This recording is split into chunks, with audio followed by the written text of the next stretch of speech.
الله أكبر الله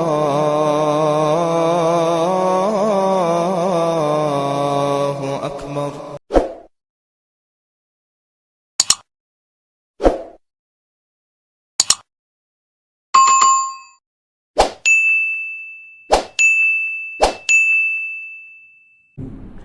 Assalamualaikum warahmatullahi wabarakatuh.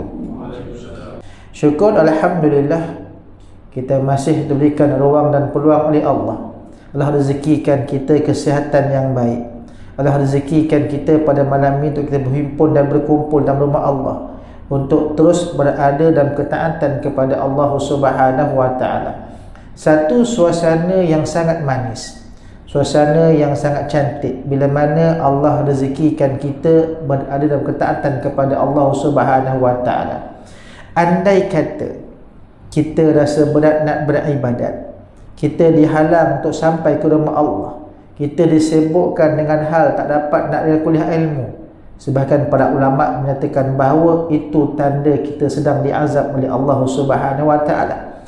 Azab ni bukan saja berbentuk tentang musibah, tetapi bila mana Allah larikan kita daripada ketaatan kepada Allah Subhanahu wa taala. Sebab itu syukur sungguh-sungguh, dan untuk melakukan ketaatan kepada Allah tanpa taufik adalah mustahil. Tanpa taufik adalah mustahil. Hidayah maklumat tu sampai, pergi masjid jemaah, solat jemaah dapat pahala sekian-sekian, dengan kuliah ilmu dapat sekian-sekian, sampai. Tapi pelaksanaan taufik tu tak ada. Sebab para ulama menyatakan ada 3 syarat taufik. Satu, mesti ada kemahuan. Kita sebagai hamba Allah nakkan yang terbaik. Apa juga kita sekalipun, mahu tu ada kemahuan, dan kemahuan tersebut perlu diikuti dengan ikhtiar, usaha kita.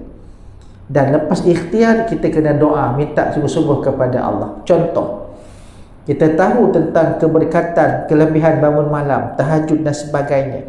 Nampak orang bangun malam, kita pun nak bangun malam, kemahuan sungguh-sungguh. Tanpa ikhtiar tak jadi. Kita tak usaha tak tidur awal, ataupun tak berusaha nak kunci jam, besok pun terlajak juga kadang-kadang.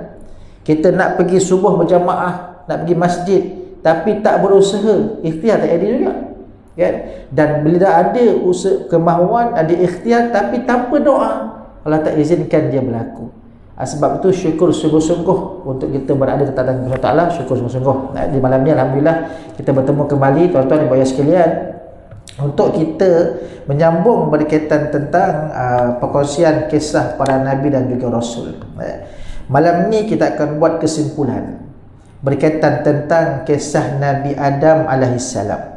Lepas ni kita masuk Nabi seterusnya, insya-Allah, mudah-mudahan. Okey.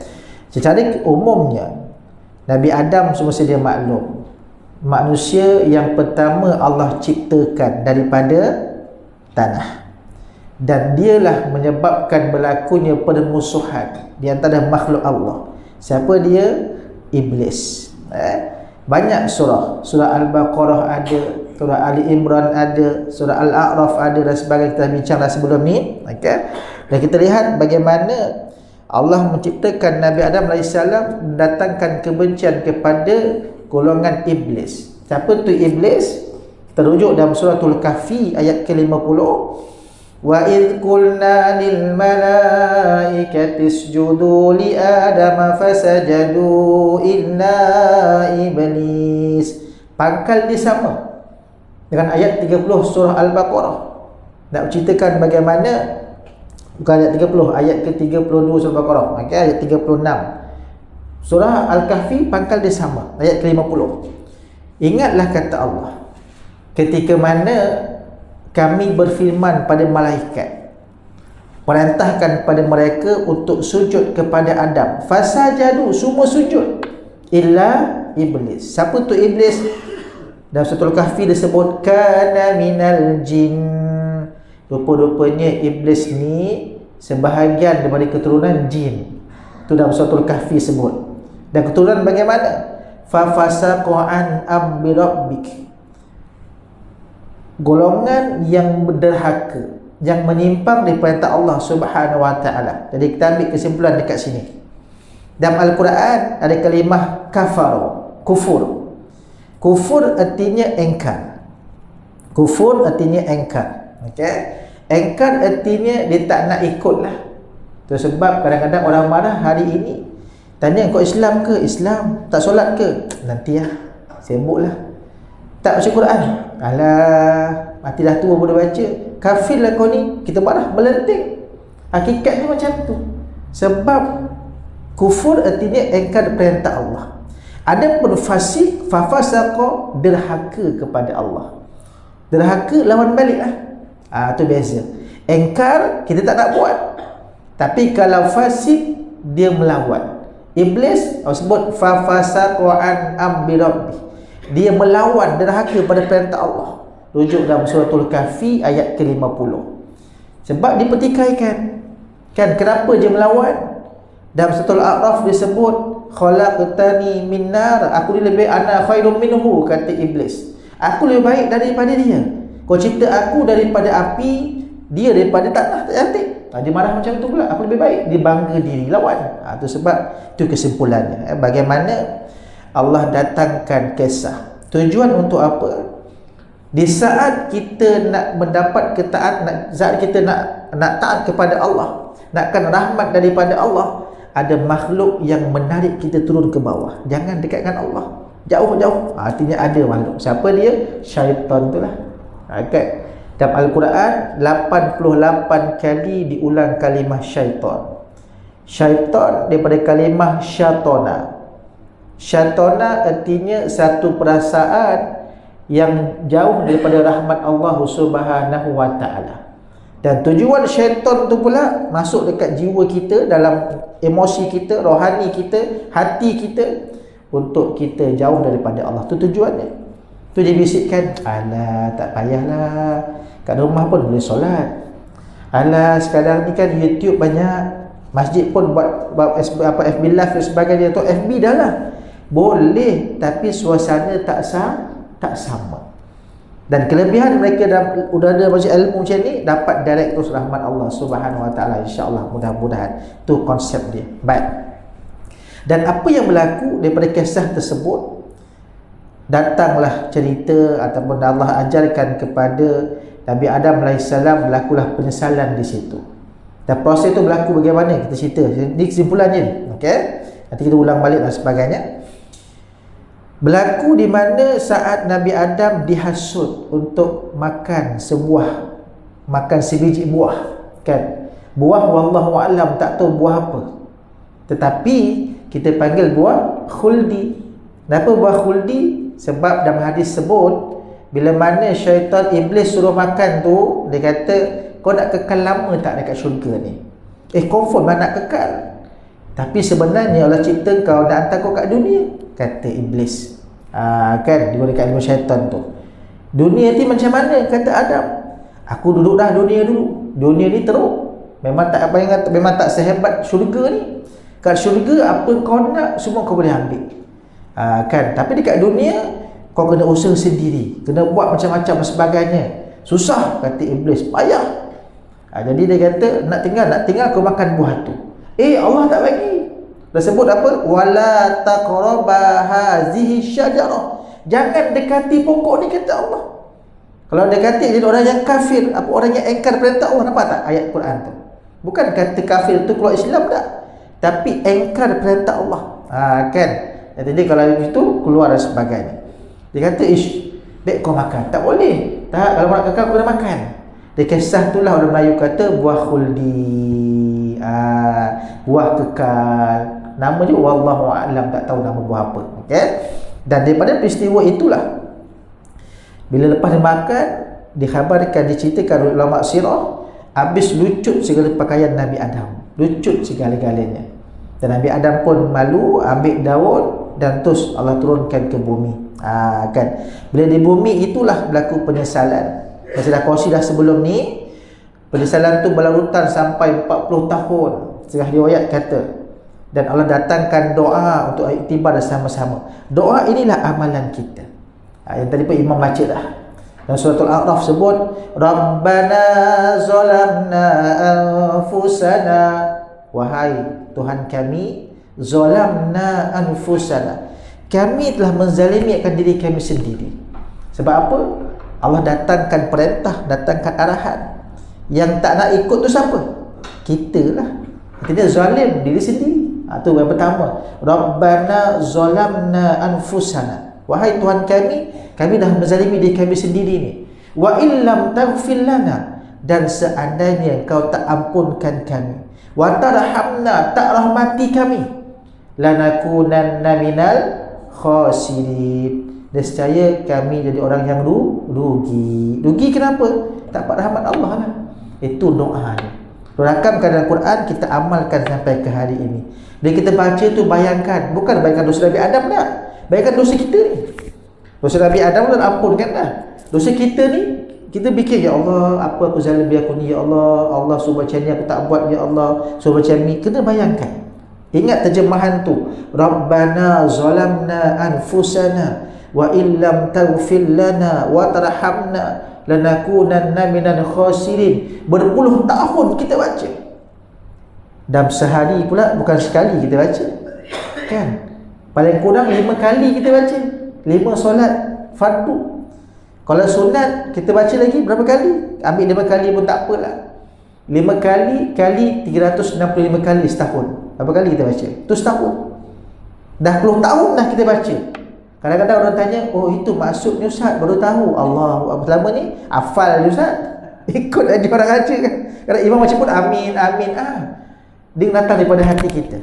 Kalau agak-agak nak hafal bahasa Arab ni susah, terjemahan pun tak apalah. Biar datang ikhlas dari kita, Allah ampunkan dosa kita kat situ. InsyaAllah mudah ada keberkatan kat situ. Sebab doa Nabi Adam AS. Baik, cerita kat situ. Selesai. Dalam Al-Quran juga, Allah datangkan bagaimana kisah berlakunya permusuhan, pergatuhan di antara dua orang anak Nabi Adam. Dalam surah Maidah disebut watslu ma uhiya ilai, watslu ma pula ayat, watslu alaihim naba'a banai adam bil haqq iz qarraba qurbana. Disebut, terangkan wahai Muhammad, ceritakan tentang kisah dua orang anak Adam ni. Kita dimomok-momokkan dahulu cerita anak Nabi Adam ni bergaduh sebab dapat pasangan tak cantik. Bukan tu sebenarnya. Mereka rasa malu segan sebab isqarraba qurbana, sebab pengorbanan mereka. Kita nakkan rahmat Allah, nakkan bimbingan daripada Allah, kena berkorban. Bukan suka hati macam tu. Macam sekarang lah tuan-tuan, Allah berikan kita kesihatan yang baik, rezeki yang banyak, sebagainya. Korban apa? Bagi balik kita masa kepada Allah Subhanahu Wa Taala. Sibuk macam mana sekalipun, cari ruang waktu bagian kepada Allah. Rezeki ada lebih, korbankan untuk Allah. Bukan bagi Allah pun, Allah tak kisah pun sebenarnya. Tapi nak tengok di segi effort kita, kesungguhan kita, kesyukuran kita kepada Allah. Allah sebut dalam Al-Quran, dengan majid tuan-tuan, la in syakartum la azidannakum. Perasan ke tak perasan tu? Wa la in kafartum inna adzabi lasyadid. Surah Ibrahim Allah sebut, kalau syukur kepada aku, kata Allah, la azidannakum, tambahkan lagi. Wala in kafartum, Allah tak kata kalau kufur kurang, tak. Apa jawapan Allah? Inna azabi lasyadid. Ingatlah kata Allah, kalau kamu engkar, sesungguhnya azabku sangat dahsyat. Allah tak kata tadi kalau syukur tambah rezeki, tapi kalau kufur kurang, tak. Allah beritahu azab aku pedih. Kan kadang-kadang kita perhati duduk dia tengok balik apa ayat yang ditambah kat masjid. So kita tengok kadang-kadang tengok balik tak perasan. Oh yulah Ustaz tak tahu. Kan dapat pula tak letak ujung tu surah apa? Surah Ibrahim. Kan belakang ni surah apa? Belakang ni surah Ankabut. Tapi cuma sikit, bukan nak tegur, tidak. Bila mana ambil daripada wa'aqimis solah, terjemahan dia lain. Dia pangkal di ayat 45 surah Al-Ankabut. Ayat dia utslu ma uhiya, yang bawah. Utslu ma uhiya ilaika minal kitabi wa aqimis shalah. Tu. Inna sholata tanha anil fahsya'i wal munkar. Tu ayat dia bawah ni lah. Depan tu. Okey, bawah tu. Utslu ma, Allah sebut baca dan fahamlah, kata Allah. Ma uhiya ilaika minal kitab. Apa yang turunkan dalam kitab Al-Quran. Pada waktu yang sama tetap mendirikan solat. Nanti kata solat pun perlu faham apa yang kita baca. Sebab bila faham apa kita baca dalam solat, baru solat tu mencegah daripada fahsya wal munkar. Hari ini ramai orang solat tapi macam tonggang terbalik je lah, ikut dan solat laju je, tapi lepas bang main motor contohnya. Solat entah ke mana dah. Kan dia kata tak apa Ustaz, dia belum lagi. Betul, nak tunggu bila? Tiba-tiba lepas solat pun prank, accident, na'udzubillah. Bukan minta tuan tak, tapi kesedaran. Nanti kata Allah minta usluma, baca dan fahamkan apa yang Quran sebut, apa cerita dalam Quran dan sebagainya, dan terus mendirikan solat. Wa aqimis solat. Terjemahan dan ni lain sikit. Waw dalam Al-Quran boleh datang 14 maksud, bukan sahaja dan tak. Waw kadang-kadang menunjukkan keadaan, kadang waw kadang-kadang ma'a, bi dan sebagainya. Tengok pada ayat. Tu sebab bila ialah lama dulu kan, tak salah lah, artinya di terjemahan tu kena hati-hati sikit. Alright, okay, just kena perhatikan. Kadang bila memang pattern-pattern yang biru kuning ni memang lama-lama Ustaz kan, lama-lama punya kan. Kadang kita perlu check balik semula ejaan dan sebagainya kan, kena hati-hati. Okay, tintuk dan sebagainya. Baik, balik pada cerita Adam tadi. Bagaimana Nabi Adam AS cerita tentang anak dia tadi, bergaduh berdua. Bukan sebab pasangan cantik tak, tetapi sebab korban mereka. Qabil, korbannya tak diterima. Kisah inilah yang menyangkal berkaitan tentang kita belajar sejarah dahulu, zaman kecil-kecil. Anak belajar sejarah. Manusia berasal daripada zaman purba, Mesolitik, macam monyet dan sebagainya kan. Salah. Dalam Al-Quran dah terang dah. Sejak Adam turun, tamadun tu dah ada dah. Anak Nabi Adam turun, kerja tu dah ada dah. Qabil sebagai petani, Habil sebagai penternak. Dalam surah Yasin diterangkan bagaimana bumi ni hijau, ada tumbuhan dan sebagainya. Tapi kita tak buat, tak tekankan benda tu. Kan. Bila mana dikorbankan, Allah sebut bila tentang korban. Apa kata Qabil?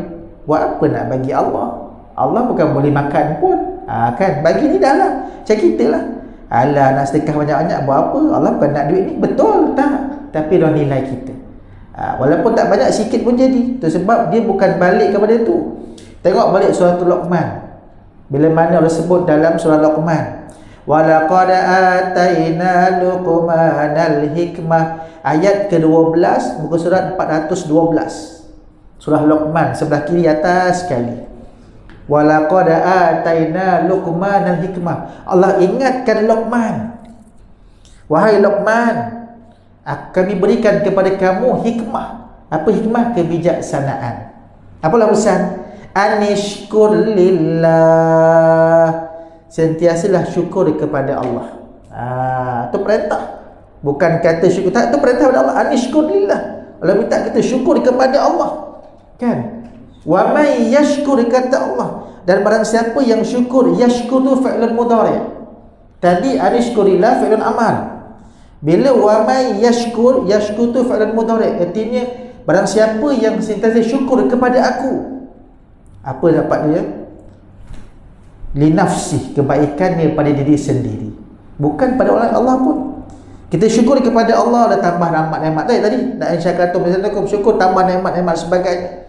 Tapi bang siapa yang kufur, engkar, tak nak syukur kepada Allah, ketahuilah azab aku, atau beritahu waniyun hamid, aku ni maha kaya, aku maha sempurna kepujian aku. Tak kisah ketikanya Allah tak pandang pun kita, tak kisah pun. 7 bilion umat Islam contoh tak nak solat pada Allah terpulang. Andai kata berlaku peristiwa masjid Kota 8 ni tutup, tak datang solat Jumaat pun, tak kisah pun, Allah tak pandang pun. Tetapi orang yang datang masjid ni nakkan bantuan daripada Allah. Biarlah imam seorang pun tak apa, tapi rahmat datang. Kan? Itu sebab tuan-tuan, kalau biar semualah. Tapi orang tak sedar benda ni. Sebab itu kisah para Nabi datang untuk ingatkan kita tentang tanggungjawab ketaatan kepada Allah Subhanahu wa ta'ala. Baik, kena buat korban dan sebagainya. Dan saya potong sikit lagi berkaitan dengan kisah Nabi Adam yang famous lah. Okay? Yang ketiga berkaitan tentang bila mana dah bergaduh tu dibunuhlah Habil. Dan Quran tak diterangkan Dan sebahagian hadis pun tak terangkan, tapi ada kisah para ulama dalam kitab sirah. Ibn Shihab menyatakan bahawa itulah bermulanya perpecahan anak Nabi Adam. Asal tinggal bersama-sama di Jabal Rahmah, atas bukit sama-sama, ya, bukit kasih sayang. Okay? Bila mana mereka bergaduh, Habil dan adik-beradiknya rapat dengan dia, turun ke bawah, tinggal kat bawah. Yang turunan Habil ni tinggal kat atas ni, pecah dua lah. Dan situlah bermulanya permusuhan ataupun dengki-dengki adik-beradik dan sebagainya. Sebab malu. Bukan sebab malu lah. Kita kalau malu agak macam mana? Kan segan lah, tak malu kan? Sebab ialah ketika itu syariatnya mereka yang lakukan korban. Dah pukul 9 jam tu, ya, bila melakukan korban, benda korban tu tak hilang, kekal ada. Dia malu lah, ada malu. Sekarang Allah jaga di segi umat Nabi Muhammad SAW ini, bila lakukan korban, ikhlas ke tak ikhlas ke, hilang juga, tetap mati. Kan tu sebab hati kita lah nak tak nak dan sebagainya. Baik, tu kisah Habil dan sebagainya. Sampailah part di mana kita ambil hujung hayat Nabi Adam AS, kesimpulan. Okey, kisah tu panjang dan riwayat menyatakan bahawa Nabi Adam hidup sekitar 900 ke 1000 tahun. Tak tahu mana yang sahih, sebab dalam Quran tak nyatakan. Sebab Quran bukan buku sejarah. Buku sejarah artinya fakta tu satu. Al-Quran penuh dengan sejarah, penuh dengan sirah dan sebagainya. Cuma dia hadis sebagainya tu ulama berkhilaf, bercanggah. Adam hidup ada kata 1000 tahun, ada kata kurang daripada itu, ada kata lebih daripada itu. Sebab apa? Ketika Habil ni dibunuh, Adam sedih. Sebab dia nak menyatakan bahawa Habil ni anak yang soleh, anak yang baik. Dia risau, lepas dia mati nanti siapa dah nak bawa delegasi dakwah ni? Kalau sebut dalam Al-Quran, dalam surah Al-Baqarah, Qulna bitu minha jami'a. Surat yang ke-6, 7, Ustaz 7. Kan sebelah kanan atas sekali. Qulna bitu minha jami'a. Turunlah semua. Allah turun. Cakap turun semua kat bumi. Allah pesan, fa imma ya'tiyannakum minni huda. Maka seandainya, sekiranya, ya'tiyannakum, tu Ustaz atas sekali, page yang ke-7, Qulna bitu jami'a. Okay, bila dah sampai kepada kamu minni, daripada aku, huda, petunjuk. Apa petunjuk? Maklumat tentang kebaikan. Kalau sebut sampai ada hujah, faman tabi'a huda, maka siapa yang ikut petunjuk tadi, fala khaufun alaihim, dia takkan takut tentang apa? Kehidupan ke akhirat nanti, sebab ikut petunjuk Allah. Wala hum yahzanun, dan takkan sedih hati kehidupan kat dunia ni. Nak bersedih hati macam mana? Sebab Allah yang aturkan kepada kita. Tu sebab setengah pada ulama kata kena bersahabat dengan takdir Allah. Itu sebab kita beriman pada qada dan qadar Allah. Nak hati tenang, nak hati relax, bersahabat dengan takdir Allah. Ustaz, hari ni dah kesimpulan Ustaz Adam ni rasa macam Ustaz rasa tak datang dia, sahabat dengan takdir lah. Tuan-tuan, ada takdir kita macam tu. Dah 12 tak dapat datang jumpa tuan-tuan kan, sibuk dan sebagainya, tak apa, tak ada masalah. Tapi sampai dekat Nabi Adam dah, artinya cerita tu part-part dan sebagainya. Ada kisah kata takdir Allah ni. Kalau kata kita tak bersahabat dengan takdir Allah, kita akan rasa tension, depressed, rasa tension lah. Kenapa macam ni ya? Tak patutlah macam ni. Kenapa tak datang macam ni? Tak tension. Kita kena ingat Allah sebut dalam surah Al-Fat, huwallazi anzala as-sakinah, Allah yang turunkan ketenangan. Kat mana? Fi qulubil mu'minin, pada hati orang yang beriman. Quran sebut macam tu. Itu sebab kata pada ulama, nikmat untuk orang yang beriman, nikmat yang paling rendah adalah rasa bahagia. Kalau sampai ke hari ini, dah puluh tahun kita beriman kepada Allah, kita tension, tak bahagia, artinya nikmat rendah pun tak dapat lah. Allahu Akbar. Kenapa tension ni? Entahlah Ustaz, payah susah dengan orang ni, kenapalah tak? Kadang-kadang dakwah pergi solat jemaah tak ramai Ustaz, tengok jemaah tak ramai pun, biarlah Ustaz, buatlah benda pun. Serahkan kepada Allah. Allah gerakkan, yang penting kita teruskan dakwah. Kenapa tension? Entahlah si saya tu macam tu Ustaz. tuan-tuan, ubah kehidupan. Ikut lunas-lunas Quran, apa Quran pesan, ikut kebaikan dan sebagainya, relax, tenang. Sebab tuan-tuan, kita kena sahabat dengan takdir Allah. Ketika Salman Al-Farisi datang jumpa Abu Zar, jumpa Abu Darda radhiyallahu anhu. Wahai Abu Darda, aku teringin nak kahwin, kata Salman Al-Farisi. Salman ni sahabat Nabi yang awal masuk Islam. Dia bukan asal daripada Madinah, tapi dari Parsi. Abu Darda orang asal Madinah, golongan Ansar. Abu Darda, aku teringin nak kahwin. Ada calon ke kata Abu Darda? Ada wanita kat ujung kampung tu aku minat dekat dia. Okey, tapi aku tak kenal orang budaya Madinah ni macam mana. Dia tak kawal ikut. Dia kata boleh, tak masalah. Jom kita pergi sama-sama. Abu Darda dan Salman pergi rumah perempuan tadi, ketuk, jumpa bapak perempuan tu lah. Dan diterangkan, wahai tuan, aku ni Abu Darda, sahabat Nabi, dia juga sahabat Nabi, Salman Al-Farisi.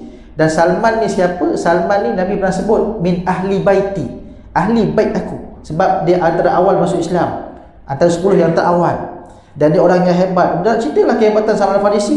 Dan tujuan kami datang, aku bawa hajat Salman untuk meminang anak kamu. Kata tuan rumah, aku tak ada masalah, tapi aku perlu dapatkan penjelasan, persetujuan daripada anak aku dulu. Dia pun masuk bilik, bincang-bincang, dia keluar kedut dahi. Udah tak tanya, kenapa tuan? Macam mana ya, kata tuan rumah ni, anak aku cakap, kalau yang masuk Minang ni Salman, dia tak terima. Tapi kalau masuk Minang ni Abu Darda, dia terima. Sudah, tuan. Kalau kita macam mana agak-agak macam tu? Kau hajar, kau sailang aku, blok nombor terus. Kan? Wakil bawa tuan kita, tapi wakil tak terima. Kita pula sebagai ketua ni, kita pula yang diterima. Kita pun pandang dia, dah kau balik sendiri lah, kau balik dulu lah. Terus blok WhatsApp.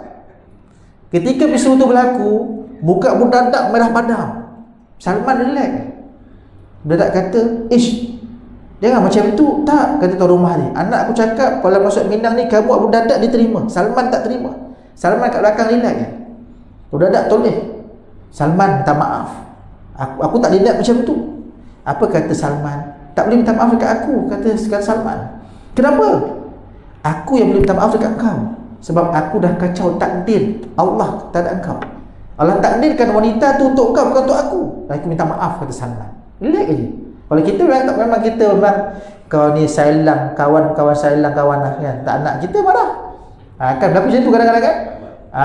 Itu sebab kita kena bersahabat dengan takdir. Apa jua yang berlaku atas takdir Allah SWT. Mungkin asbab Allah nak tegur kita, asbab Allah nak didik kita, dan asbab mungkin kadang-kadang mungkin na'udzubillah, asbab dosa kita berlaku macam tu. Itu sebab kena bersahabat dengan takdir Allah. Apa jua berlaku, ambil iktibar sama-sama. Itu kisah dia. Okey, baik. Ditakdirkan bila mana berlaku Habil tadi mati, Adam memang sedih lah. Sampaikan Allah kurniakan anak seterusnya, kalau kata anak yang bongsu, dipanggil Nabi Syais alaihissalam. Syais ni maksud dia kurniaan Allah. Dalam sirah dinyatakan ketika Hawa melahirkan Syais, umur Nabi Adam 930 tahun. Tua ke muda? Kita sekarang umur 80 pun nak ada anak pun, ada orang tanya, cik, cucu ku anak? Cucu? Tak, anak ni, anak. Biar betul orang tua ni. Contoh kan, dia berlaku kan? Ada tuan-tuan. Saya ada seorang sahabat, Allah rezekikan dia dapat isteri baru, umur dah 65, dah pencet dah, dapat bayi. Kadang Ustaz, saya malu lah Ustaz, kenapa ada anak kecil? Tak apa Haji, okey lah, bangga. Sebab umur 65 dah ada anak lagi. Orang lain ada? Tak ada. Kan, artinya bangga macam tu. Kena kadang, kenapa Ustaz? Tapi orang yang beli lah. Kena balik awal ni, kenapa ada anak kecil? Cucu ke anak? Anak, katakan. Bukan cucu ke? Tak. Artinya dah umur macam tu masih ada. Nabi Adam dapat Syais alaihissalam 930 tahun. Kan. Nanti kisah Al-Quran ni, kisah bagaimana Nabi Zakaria pun sama. Nabi Zakaria dapat anak Yahya, umur berapa? 89 tahun. Kan.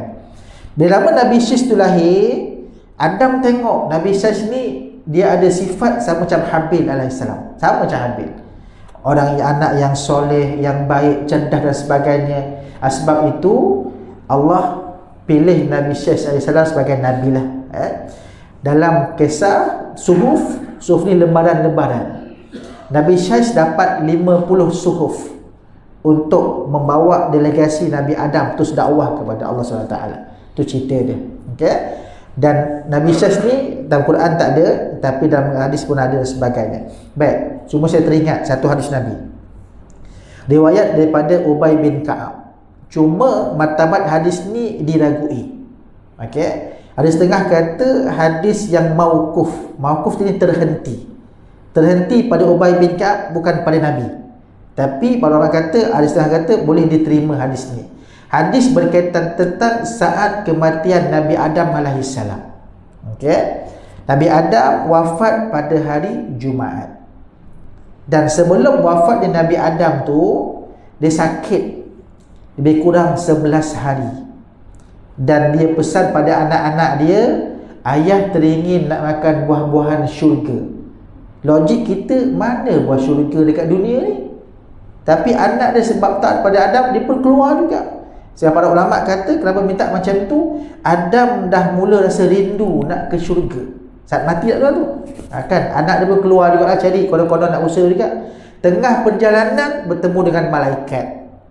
Malaikat tengah bawa kain kapan, bawa wangi-wangian daripada syurga, dan bawa juga peralatan, cangkul, apa lagi, penyodok dan sebagainya. Tu baik katalah. Okay? Dan dia kata, kau nak gimana ni? Ayah kami sakit, dia nak buah-buahan syurga. Apa kata malaikat? Tak payah, balik semula. Saat kematian ayah kamu dah tiba dah. Kami datang nak untuk cabut nyawa Adam AS. Balik-balik. Sampai dekat rumah, Hawa nampak, ni malaikat. Hawa pun datang selindung dekat Nabi Adam. Nabi Adam kata, kau ke tepi, biar aku bersendirian dengan malaikat ni, kata Nabi Adam. Saat itulah Allah, malaikat datang maklumkan Adam, saat kamu dah tiba dah. Kenapa dia buat benda tu? Dia perintahkan anak Nabi Adam, tolong kafankan, tolong mandikan. Lepas mandi, kafankan. Lepas kafankan, letakkan wangi-wangian ni sebagainya. Okey. Lepas tu yang lain pergi galilah kubur, buat yang lahat dan sebagainya, dan solatkan. Lepas tu kuburkan ayah kamu. Lepas tu malaikat kata apa? Ini sunnah kalian. Malaikat ajar cara nak kebumikan jenazah. Sampai ke hari ini kita buat macam tu. Itu kisah dia. Okay? Ketika Nabi Adam wafat tu pada hari Jumaat, dalam hadis diterangkan berlakunya 7 hari 7 malam gerhana matahari dan juga bulan, menangisi kematian Adam AS. Bukan tu saja, seluruh makhluk dekat bumi ni menangis sebab Adam wafat ketika itu. Kan? Tapi sebelum tu Adam sempat berpesan kepada Syekh AS. Sempat berpesan. Antara pesanannya yang masyhur ada 5. Okay? Yang pertama, dia pesan kepada Nabi Syekh AS berkaitan tentang, wahai Syekh AS, dia kata, Allah SWT, satu berkaitan tentang janganlah, dia kata teruskan beriman kepada Allah Taala dengan sejak sila. Allah SWT. Pesanan Nabi Adam AS, mana hilang pula nota ni. Okey, wasiat. Baik. Wasiat yang pertama, janganlah kamu merasa tenang hidup kat dunia ni. Sebab dunia tempat ujian Allah berikan kepada kita. Wala nabluwannakum bisyai', dalam Quran sebut. Dan surah Al-Mulk kita baca, allazi khalaqal mauta wal hayata liyabluwakum ayyukum ahsanu amala. Allah yang menciptakan kematian dan juga kehidupan untuk apa? Liyabluwakum, untuk uji kamu. Ujian tu penting. Itu sunnatullah dan sebagainya. Adam pesan pada Syais, jangan masa tenang hidup kat dunia ini. Kalau nak tenang, hidup di syurga. Itu kekal abadi dan sebagainya. Itu satu. Yang kedua, jangan kamu bertindak menurut kemahuan isteri-isteri kamu. Sebab kisah bagaimana Adam mendekati makan buah tersebut melalui Sayyidatina Hawa. Ketika iblis hasut Adam, tak jalan, digunakan isteri. Dan Quran pun sebut dalam surah Munafikun, ya ayyuhalladzina amanu la tulhikum amwalukum wa auladukum. Dua benda yang melalaikan manusia ni, satu bab harta, kedua anak-anak. Kadang-kadang kita terikut isteri dan sebagainya. Dan kisah tadi pun bagaimana ikut, ada pesan, jangan ikut kemahuan isteri kamu. Kerana aku bertindak ikut isteriku Hawa lah, aku makan pohon tersebut dan aku menyesal, kata Adam. Boleh ikut timbang tara kat situ. Okey. Yang ketiga, setiap perbuatan yang akan kamu lakukan, renungkan terlebih dahulu. Ini pesanan Adam pada Syekh SAW. Okey. Renungkan berkaitan tentang akibat yang akan ditimbulkan. Seandainya aku merenung akibat satu perkara, tentu aku tak tertimpa musibah ni, kata Adam. Nyesal kat situ. Itu adalah. Yang keempat, ketika hati kamu merasakan takut akan sesuatu, maka tinggalkanlah ia. Kadang-kadang kita buat tu amal ibadat atau perkara sebagainya, hati rasa macam tak sedap, tak tenteram, tinggalkanlah. Mungkin tak baik kat kita. Kalau rasa macam okey, teruskan. Sebab kadang-kadang perbuatan tersebut rasa macam takut, risau. Jadi itu tanda peringatan daripada Allah SWT. Dan yang kelima, bermusyawarahlah. Apa musyawarah?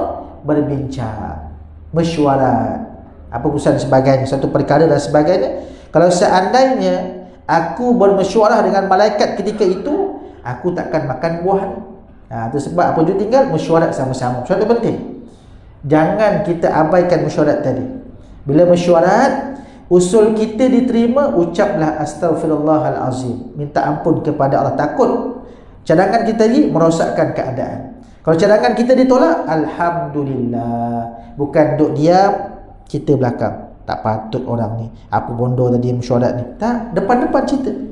Kan, itu penting. Ini pesanan Adam kepada Syekh alaihissalam. Okey. Jadi tuan-tuan ibu ayah sekalian, maka wafatlah Adam alaihissalam, digantikan dengan Syekh alaihissalam, anak kepada Nabi Adam alaihissalam. Okey. Lepas ni kita akan masuk tentang Nabi kedua, Nabi Idris. Tak banyak cerita pun dalam Quran. Bahkan tak ada, bukan tak banyak, tak ada pun cerita Nabi dalam Quran. Nama tu ada, tapi cerita tak ada. Yang ada seterusnya Nabi Nuh alaihissalam. Nabi Nuh keturunan yang ke-8. Setengah para ulama kata yang ke-8. Dan ada salah kata yang ke-10. Dan dia ada khilaf di situ. Saya buka mukadimah dulu, tentang akan datang insya-Allah pada minggu ke-5 nanti, 30 hari bulan saya buka cerita berkaitan tentang Idris dan sebab Nabi Nuh. Nabi Nuh jarak dengan Adam, okey, sekitar 8 generasi ataupun 8 keturunan lah. Okey. Ada setengah pendapat kata dia beza 10 abad. 10 abad tu lama tak? 1 abad 100 tahun. Kan? 200 tahun kali 10, 1000 tahun. Itu pendapat yang pertama. Pendapat yang kedua kata 10 tu 10 generasi. 10 generasi artinya umur 40 tahun ada anak dia, itu satu. Anak dia betul orang satu, itu generasi sebagainya. Nanti kita akan lihat keturunan Nabi Adam. Dia keturunan daripada Nabi Syekh alaihissalam. Syekh Nabi Adam alaihissalam, itu keturunan Nabi Nuh. Kan? Dan Quran digambarkan siapa Nuh? Rasul yang pertama. Adam ni Nabi, artinya dia tak ada umat, dia cuma didik anak-anak dan sebagainya. Syekh pun sambung daripada kasih Adam, pimpin abang-abang dia ni. Kan? Sampai Nabi Nuh dia ada umat. Tu Al-Quran sebut dia Rasul yang pertama. Jadi kita bincangkan akan datang insya-Allah, mudah-mudahan. Saya buka mukadimah dulu lah. Untuk kita seronok dan datang kan. Tu taktik tu. Okey. Baik, insya-Allah kita kasih insya-Allah, mudah-mudahan apa juga perkongsian pada malam ini tuan-tuan yang baik tu daripada Allah SWT, dan lemah dan buruk tu atau rasa sendiri minta ampun kepada Allah, astagfirullahalazim, dan juga kemaafan kepada tuan-tuan keterkesan bahasa dan sebagainya. Kita jumpa lagi datang insya-Allah. Tangguhkan kuliah kita dengan tasbih kafarah dan suratul As. Bismillahirrahmanirrahim. Subhanakallahumma wa bihamdika asyhadu an la ilaha illa anta astaghfiruka wa atubu ilaik. Bismillahirrahmanirrahim. Wal 'asri innal insana lafi khusr illa alladhina amanu wa 'amilus solihat wa tawassaw bil haqqi wa tawassaw bis sabr. Sekian aqulu qouli hadza wa astaghfirullahal azim li wa lakum. Wassalamu alaikum warahmatullahi wabarakatuh.